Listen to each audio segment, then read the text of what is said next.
It's a tug of war.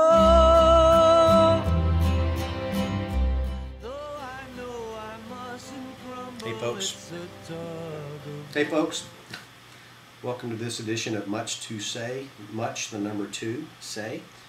Pretty soon you'll be able to log on to much2say.com to follow us a little bit more closely, and we'll alert you as to when that's going to take place.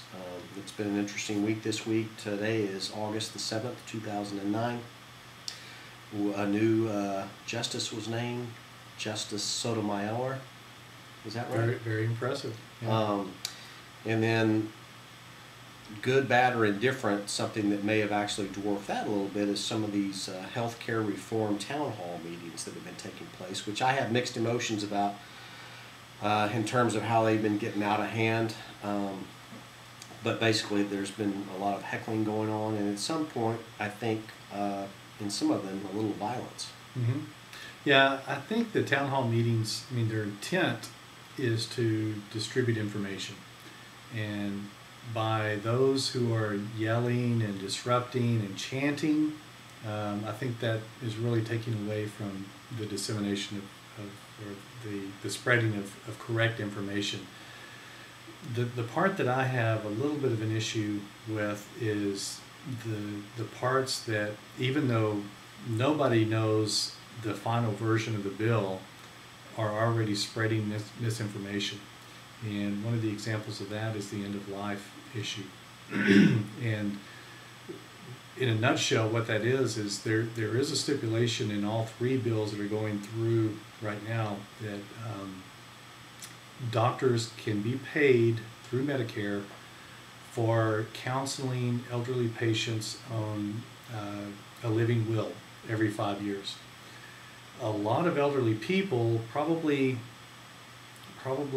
understandable, are a little afraid of this, and the information that's being spread is that it's making elderly people decide how they're going to die, and I think that frightens a lot of people.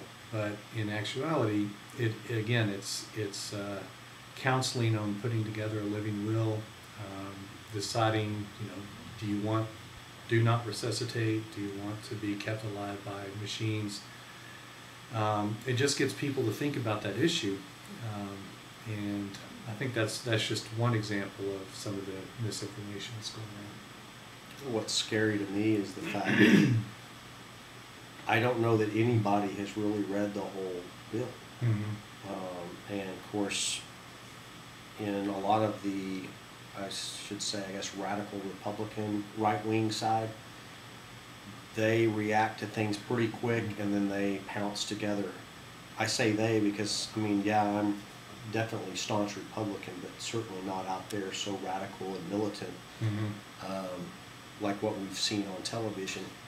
I do wish that there would be a little bit more order to these town hall meetings, so, correct information could be, I guess you'd say, disseminated. Is that a correct word, mm-hmm. or no? Yeah. And then responsibly talked about. Instead of the chanting when somebody's trying to talk. I made a entry on my blog this week that my wife is a third grade teacher. Yeah. My entry was that her students know how to talk one at a time and have civil discourse better than some of these people that are at the town hall meetings, which is pretty sad. I understand the emotion. I mean, I still have fear. I'm on the left, and I still have fear about socializing all this stuff.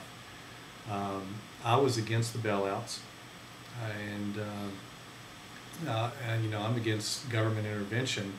However, on the other hand, I know that there are 40 to 50 million people out there who have no insurance, a lot of those being children, and something inside of me says that's just not right. Mm-hmm. So I think reform is needed. Whether this is the right way to go, I think you have to get so far to present all the ideas and then make a decision, instead of just saying. If it brings it to the front burner enough that the insurance companies have to reform themselves, mm-hmm. which I wish would happen, because that's where a lot of it lies. as well as these frivolous lawsuits. Yeah. I mean, what these doctors have to spend to keep their practices open is just outrageous. Absolutely. So there is a middle ground, and I told Neil this a week or two ago. I don't know that this is Barack Obama's idea, but typically in any type of negotiation, you start out, you keep the bar high, and then know it's going to meet somewhere below that in Yeah. the middle. Maybe he's pushing that so hard, and he knows that, okay, if we can meet somewhere in the middle, but at least get it done, let's get it done. Yeah. I don't know. I think there's probably a lot of truth to that. This is his first big push since he's been president.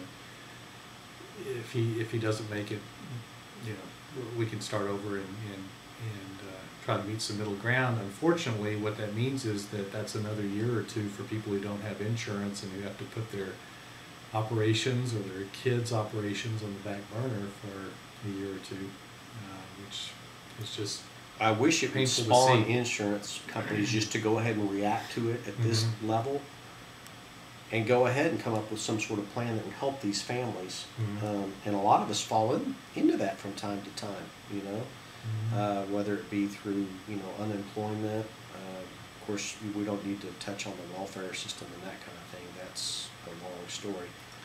But Well, the fact that over 50% of bankruptcies happen because of a medical catastrophe, I think that tells a story.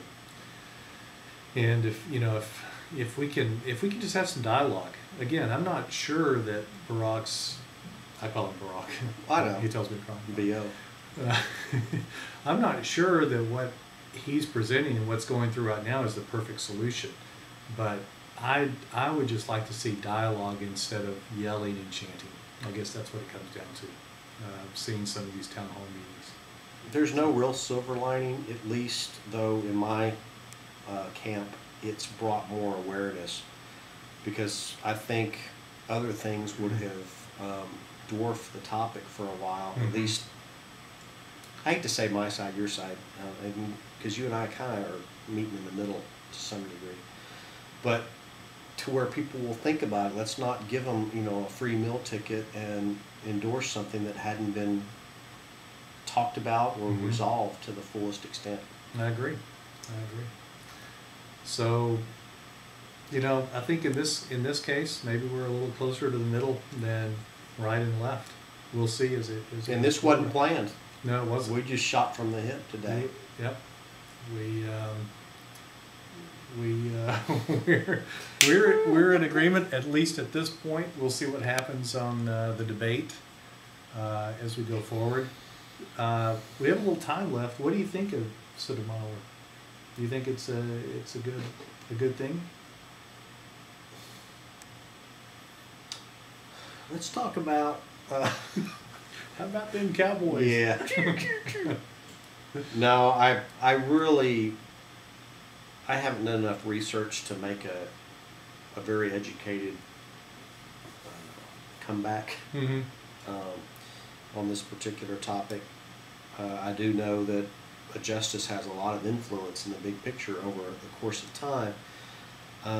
But I think you brought up a good point earlier about some Republicans, the Republicans that did vote for her confirmation. Of the few, it was either 8 or 9. Do you remember the exact number?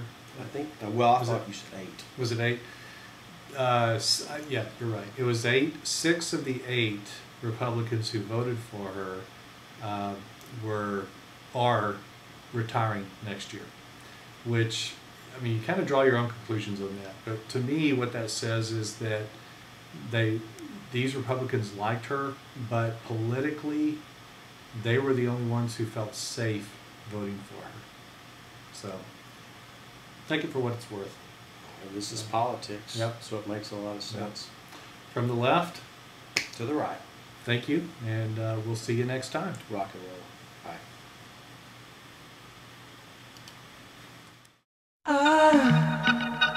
I love the colorful clothes she wears and the way the sunlight plays upon her hair. I hear the sound of a gentle